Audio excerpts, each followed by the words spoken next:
Fine. Okay kids, આપણે last સેશનની અંદર કાવ્ય નંબર 14 જળ એ જીવન એના વિશે આપણે જોયું હતું. આપણે આ કાવ્યની અંદર પાણીનું મહત્વ જોયું હતું કે પાણી છે એ કેટલું મહત્વનું છે, રાઈટ? અને પાણીનું છે એ આપણે જિંદગીની અંદર શું મહત્વ છે, રાઈટ? કે બધા કામની અંદર છે એ આપણને પાણીની જરૂર પડવાની છે. દુનિયાના કોઈ પણ ખૂણે જાઓ પાણી વગર ચાલશે નહીં. અને આપણી પૃથ્વી પણ એની પણ બનાવટ કેવી છે કે 3 ભાગમાં પાણી છે અને 1 ભાગની અંદર જમીન છે, રાઈટ? એટલે કે દરિયાઓ આવેલા છે. તો આવી રીતે આપણી પૃથ્વીની બનાવટ પણ છે એની અંદર મુખ્યત્વે પાણીનો ફાળો આવેલો છે. તો આ સરસ મજાના ચેપ્ટરની અંદર આપણે પાણી વિશે જોયું હતું અને જોયું હતું કે જો આપણે પાણીનું રક્ષણ નહીં કરીએ, પાણીનું ધ્યાન નહીં રાખીએ તો આપણી જિંદગી છે એ જોખમમાં મુકાઈ જશે. અને સાથે સાથે આપણે પાણી કઈ રીતે બચાવી શકીએ એ પણ જોયું હતું કે ઘણા લોકોના ઘરની અંદર છે એ નળ છે એ સતત ટપકતો જ હોય. તો એ ટપકતા નળમાં આપણને થાય કેટલું પાણી જશે, પણ એની નીચે ડોલ ભરી દે તો 1 ડોલ 2 ડોલ 3 ડોલ આખા દિવસની એટલી બધી ભરે છે તો 3 ડોલ છે એ પાણી વેસ્ટ થઈ જાય, રાઈટ? તો આવું તો ઘણા બધા લોકોના ઘરની અંદર હશે. તો આવી વસ્તુ છે એની સામે તાત્કાલિક પગલાં લઈ રિપેર કરાવવી જોઈએ.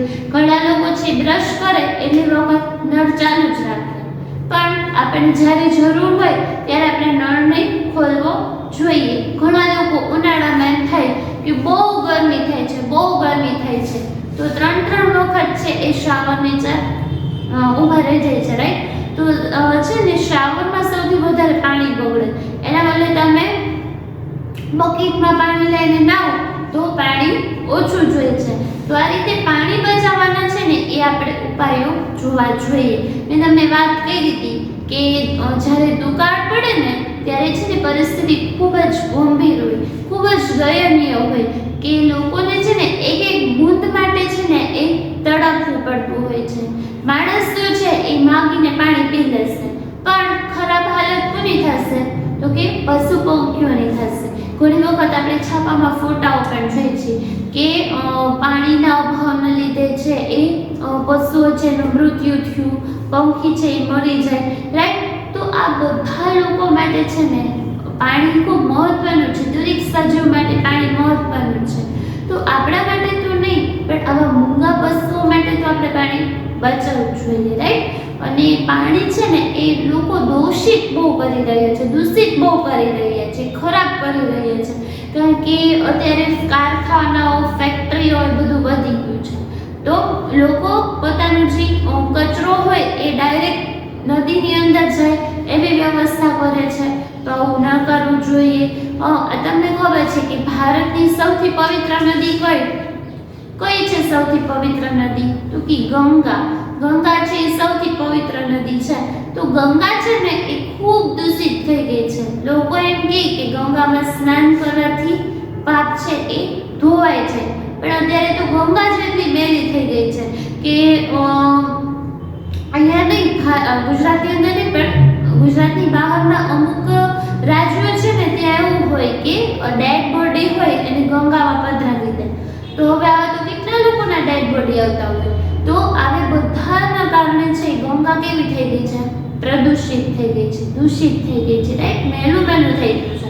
અત્યારે ગવર્મેન્ટ દ્વારા એક ઝુંબેશ ઉપાડવામાં આવી છે કે ગંગાને છે એ ચોખ્ખી કરવાની. હવે એવા દૂષિત પાણી છે એ આપણે પીએ તો શું થાય? આપણને શું થાય? બીમારી થાય, સ્કિનના પ્રોબ્લેમ થાય, રાઈટ? તો આપણે છે એવી બધી વસ્તુઓ ન કરવી જોઈએ. ગામડાની અંદર ઘણી બધી જગ્યાએ એવું જોયેલું હોય કે લોકો છે ડાયરેક્ટ નદીના પાણીમાં કપડાં ધોતા હોય છે. તો હવે એવી રીતે કરે તો બધો મેલ છે, સાબુ છે એ બધી વસ્તુ શેમાં જાય? ડાયરેક્ટ પાણીમાં ભળી જાય. અને એ જ પાણીનો ઉપયોગ આપણે ફરી પીવામાં કરીએ, ઘરના કામમાં કરીએ તો એ કેટલું ખરાબ થાય, રાઈટ? તો આપણે જ બધાએ શું કરવાનું છે? અવેરનેસ રાખવી છે. આપણે એવું વિચારવાનું કે હું એક કરીશ ને, ઘણા લોકો એવું વિચારે કે મારા એકના કરવાથી શું ફાયદો, પણ નહીં. જો બધા લોકો વિચારશે તો શું થશે? તો બધો કોઈ દિવસ ચેન્જીસ આવશે જ નહીં, બદલાવ આવશે જ નહીં. પણ તમે બધા એવું વિચારવાનું, આપણે બધા એવું વિચારવાનું, આપણે તો એજ્યુકેટેડ છીએ ને, તો આપણે એવું વિચારવાનું કે ભલે બધા જે ભલે કરે તે કરે, પણ હું તો પાણીનો દુરુપયોગ નહીં કરું, પાણીને દૂષિત નહીં કરું, પાણીનો બગાડ નહીં કરું, ખોટે ખોટો નળ ચાલુ નહીં કરું, જો જરૂર પૂરતો છે એ ઉપયોગ કરશું.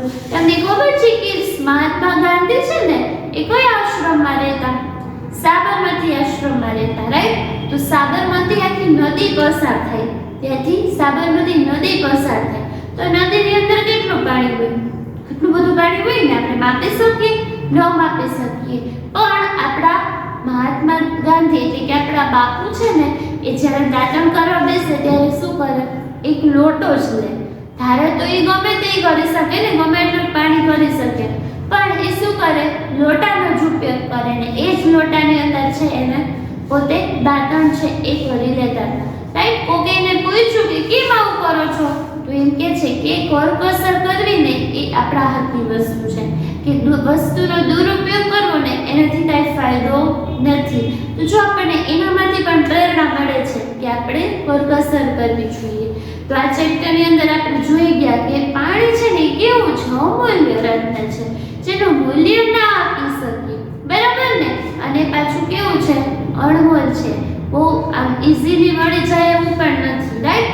તો પાણી છે એ આ રીતે આ ચેપ્ટરની અંદર આપણે એનું મહત્વ સમજ્યા, ઉપયોગ સમજ્યા, રાઈટ? ચાલો હવે છે ને આપણે પાઠમાં આવતા શબ્દાર્થ છે ને એના પર એક વખત નજર કરી લઈએ. જો પેજ નંબર 75 એમાં શું આપેલું છે? સૌથી પહેલું જતન. તો જતન એટલે કે કેર, જતન કરવી, કેર કરવી, સંભાળ રાખવી, બરાબર છે?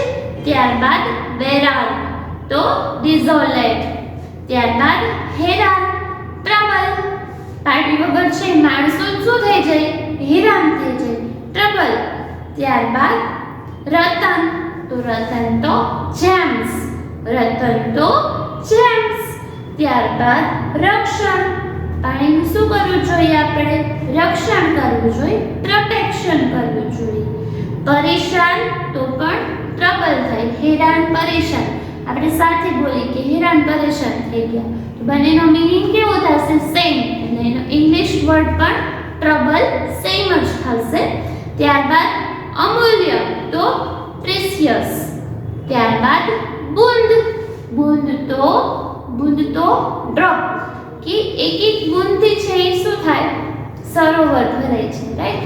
કે બૂંદે આપણે ગુજરાતીમાં કહેવત પણ છે, ખબર છે કે ટીપે ટીપે સરોવર ભરાય, રાઈટ? આપણે ઘણી વાર બોલતા હોય કે ટીપે ટીપે સરોવર ભરાય, કે થોડુંક થોડુંક ભેગું કરે તો કેવું થાય? આખું સરોવર બની જાય, બરાબર છે?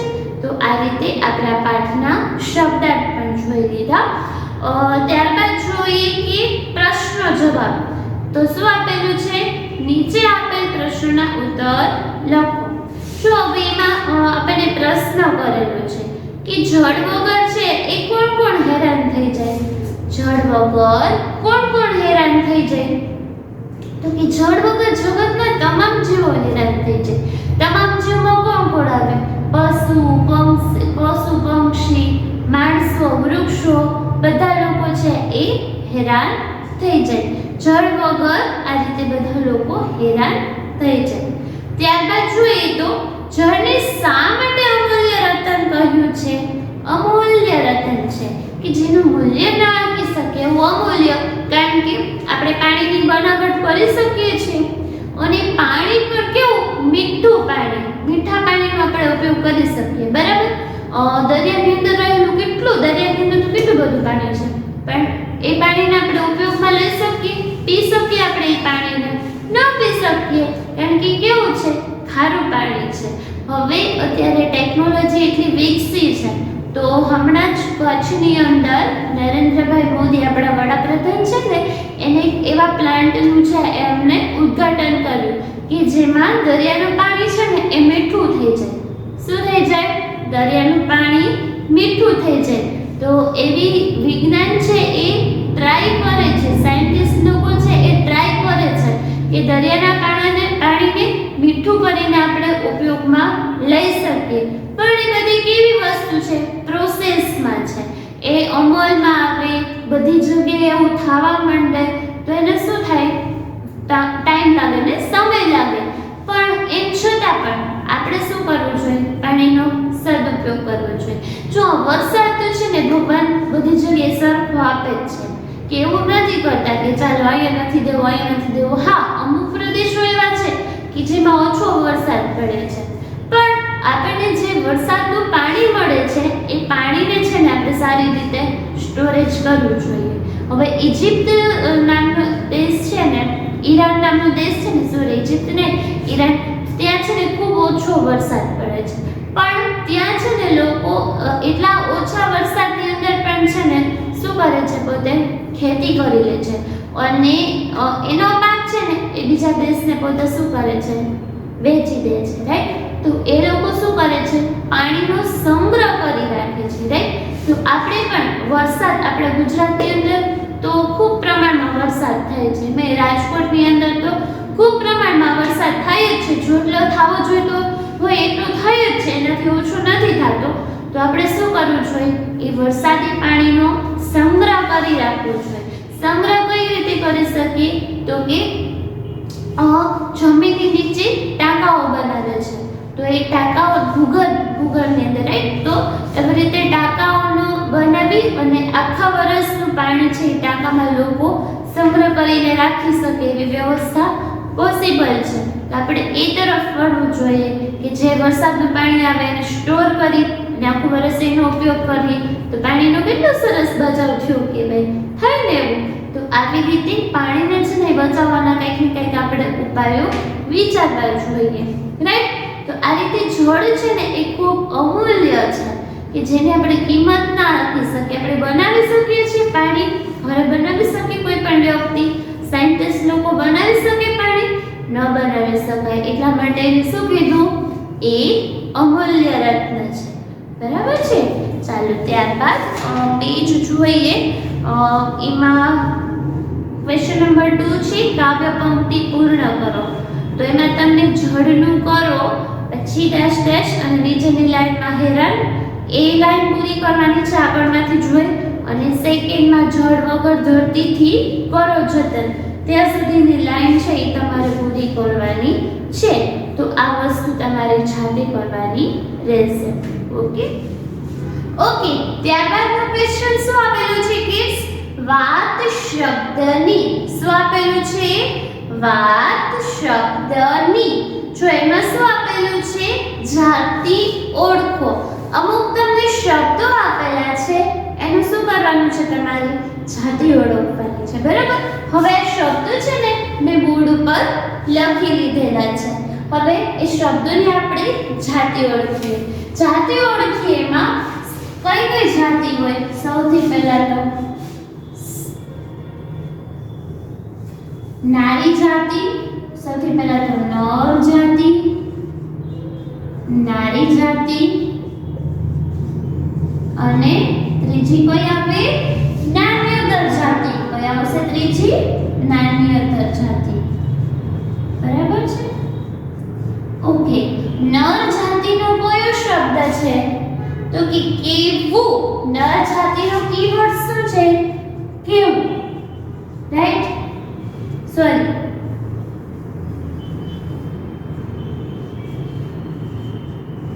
કેવો. કેવો શબ્દ છે એ નર જાતિનો છે. નારી જાતિનો શબ્દ શું છે? કેવી. નારી જાતિનો શબ્દ શું છે? કેવી. અને નાન્યતર જાતિનો શબ્દ શું છે? કેવું. શું છે? કેવું. હવે આ ત્રણેય અક્ષરનો ઉપયોગ કરીને શબ્દને પ્રશ્ન પૂછવાનો કે ચાલ તારી જાતિ કોઈ. હવે આ ત્રણેય શબ્દનો ઉપયોગ કરીને પ્રશ્ન પૂછશું ને એટલે આપણને જાતે જ સમજાઈ જશે કે આ શબ્દની આ જાતિ છે, બરાબર? ચાલો હવે એક શબ્દને પૂછતા જઈએ કે ચાલ તારી જાતિ કે કઈ છે, આપણને આઈડિયા આવી જશે કે આ હશે, બરાબર છે? ચાલો ધરતી. ત્રણેય શબ્દથી આપણે પ્રશ્ન પૂછીએ. ધરતી કેવો, ધરતી કેવી, ધરતી કેવું. તો કયો શબ્દ યોગ્ય લાગે છે તમને? કયો શબ્દ યોગ્ય લાગે છે? તો કે કેવી શબ્દથી પ્રશ્ન પૂછ્યો, ધરતી કેવી, તો એ આપણને યોગ્ય લાગે છે. તો એની જાતિ કઈ છે? તો કે નારી જાતિ છે. તો આપણે શું લખશું અહીંયા સામે? નારી જાતિ. બરાબર છે. ત્યારબાદ પાણી. પાણીનો પ્રશ્ન પૂછો, પાણી કેવો, પાણી કેવી, પાણી કેવું. તો કયો શબ્દ યોગ્ય લાગે છે તમને? કેવું શબ્દ યોગ્ય લાગે છે? તો કેવું શબ્દ કઈ જાતિનો છે? નાન્યતર જાતિનો છે. તો શું લખશું આપણે અહીંયા? નાન્યતર જાતિ.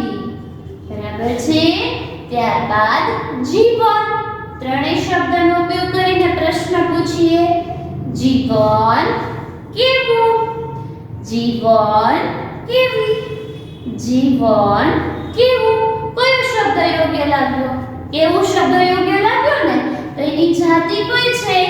નાન્યતર છે. તો જીવનની સામે શું લખશું? નાન્યતર જાતિ. ઓકે. ત્યારબાદ નદી શબ્દ છે. તો નદી શબ્દને ત્રણેય અક્ષર વડે પ્રશ્ન પૂછીએ.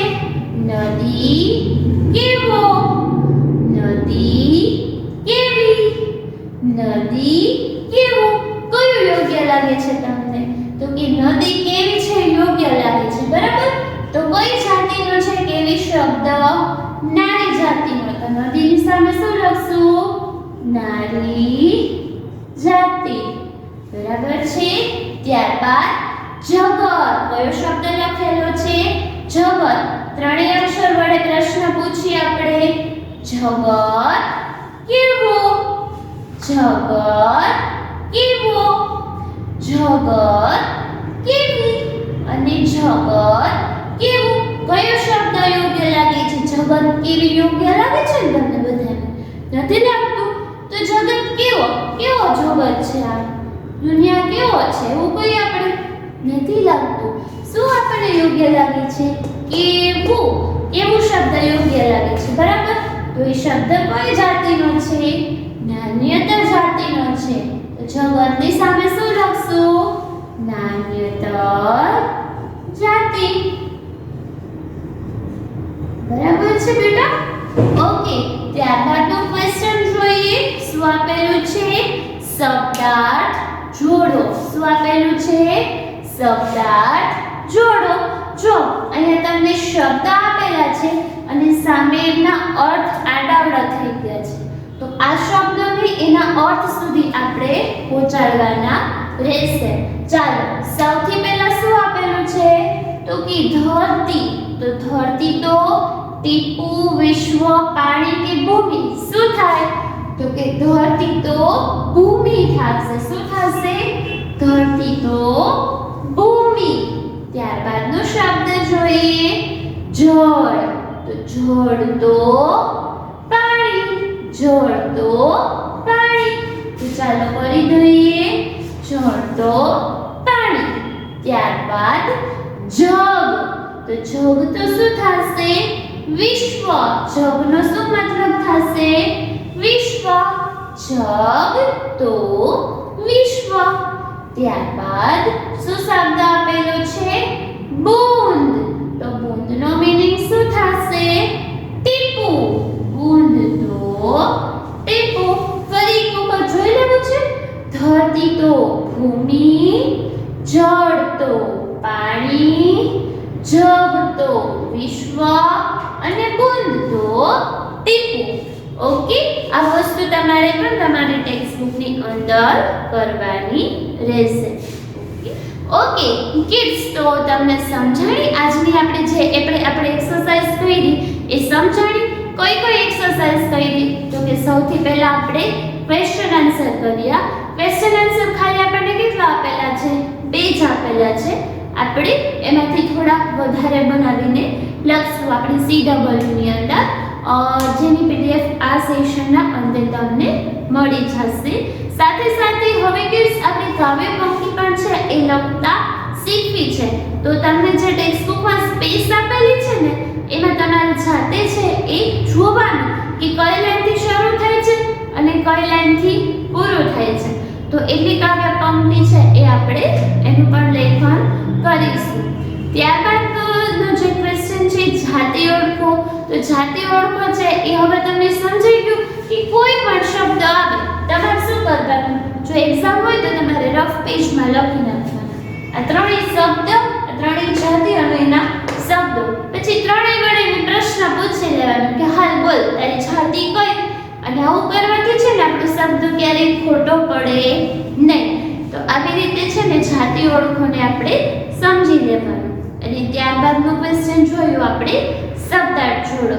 તો શબ્દોનો અર્થ છે એ આપણે જોડવાનો. CW ની અંદર છે ને આપણે જોડકાઓના ફોર્મમાં નહીં પણ સિમ્પલ ફોર્મમાં છે એ આપણે લખશું. જેવી રીતે સમાનાર્થી શબ્દ લખીએ ને એ રીતે આપણે એનું લેખન કરીશું. ઓકે કિડ્સ, તો ચાલો આજના સેશનમાં છે ને અહીંયા સુધી આપણે રાખીએ. નેક્સ્ટ સેશનની અંદર આપણે થોડી નવી વસ્તુ શીખીશું.